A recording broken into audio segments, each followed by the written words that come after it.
Okei, nyt mä selitän teille, miten 5 miksi-kysymystä voi käyttää ongelmien taustasyiden selvittämiseen. Eli meillä on nyt tämmöinen terän tai nilkan vamma, mistä potilaalle on myönnetty korvattava potilasvahinko. No, minkä vuoksi näin on päässyt käymään? Miksi? No, se johtuu siitä, että se potilas on kävellyt sillä jalalla, vaikka sen olisi pitänyt olla varaamatta painoa sille jalalle. No, minkä vuosi näin on sitten päässyt käymään, eli miksi se potilas on varannut painoa sille jalalle? No sen vuoksi, että kun hän siellä päivystyksessä kävi, niin ei hän sen kummempia ohjeita saanut siitä, että kuinka toimia, vaan hän ajatteli, että joku nilkan nyrjähdys, mikä lie, ja reippaana potilaana sitten ajatteli, että pitäähän tässä nyt lähteä liikkeelle, jos kerran siellä ei mitään röntgenkuvassa erityistä todettu. Ja kun ei hän saanut niitä ohjeita, niin hän tosiaan sitten sen vuoksi toteutti tämmöisen oman arvionsa mukaisen hoitoprosessin. No, minkä vuoksi hän ei sitten saanut niitä ohjeita?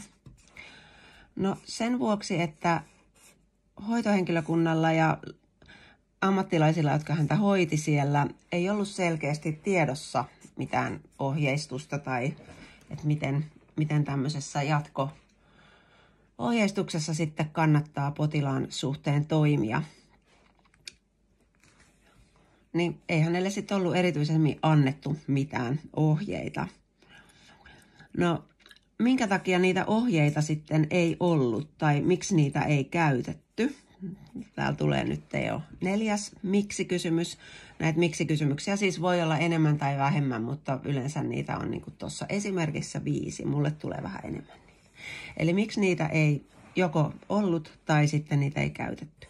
No se taas johtui siitä, että tämmöistä niin kuin face-to-face tapahtuvaa implementointia tietokoneen syvyyksissä olevien ohjeiden käytäntöönpanolle, sitä ei ollut toteutunut.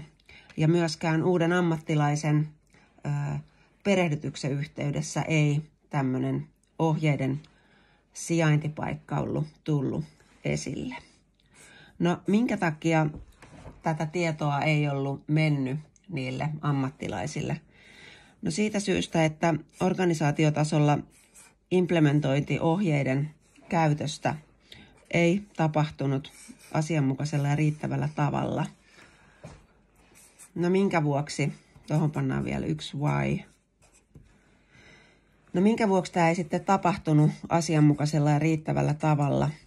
No siihen on pohdittu, että syynä voisi olla aikapula. Eli ajateltiin, että tämmöiselle ei ole niinku aikaa tämmöiselle jalkautetulle ohjeiden implementoinnille ja perehdytykselle. Ja toinen taustalta löytyvä syy voi olla asenteet. Eli on erilaisia asenteita siitä, että kyllähän ne potilaat nyt ymmärtää tulla takaisin, jos se jalka on vielä kipeä.